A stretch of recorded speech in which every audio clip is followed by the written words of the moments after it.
All right, for problems in our packet 3 through 5, all right, this is for problems 3 through 5. We'll do this next example.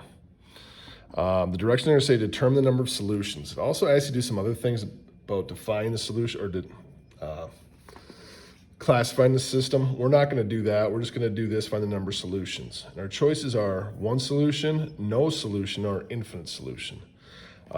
And the way we're going to do this is we're going to solve each equation for the letter y and then compare them. So I'm going to take this pink equation here, and to get y by itself, all I have to do is subtract 2 from each side. All right. As I do that, I'll get y equals negative 3x minus 2, so that I'm in slope-intercept form. I'm then going to take my blue equation and do the same thing. 3x plus y equals 3. I did some fairly easy ones. Sometimes you're going to have a value in front of y, in which case you have to divide to get in slope-intercept form. But it shouldn't be an issue for you guys. So as I do this first one here, I get y equals negative 3x plus 3.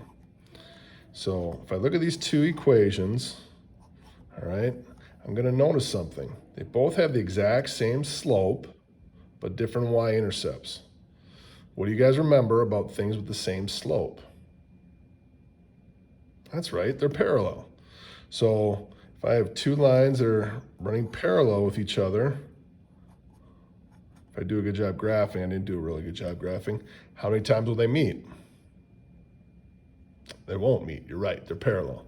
So if you have two equations with the same slope and different y-intercepts, that is a zero solution problem, no solutions.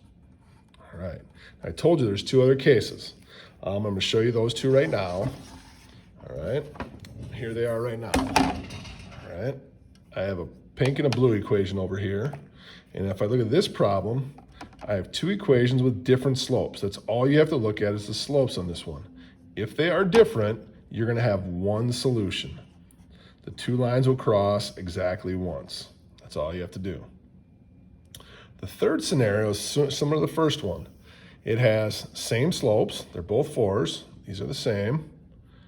But they also have the same y-intercept, which means the two lines are exactly the same, which means my orange line, if I graph it, all right, is exactly the same as my black line. So how many times do those lines meet? That's right, it's an infinite number of solutions. So my answer for this is infinite solutions. So for problems 3, 4, and 5, solve for y and then compare slopes and y-intercepts. If the slopes are different, one solution. If the slopes are the same, it's either no solution or infinite solution depending on the y-intercepts. If the y-intercepts are also the same, then it's infinite. If they're different y-intercepts, then it's no solution. That'll get you problems 3 through 5.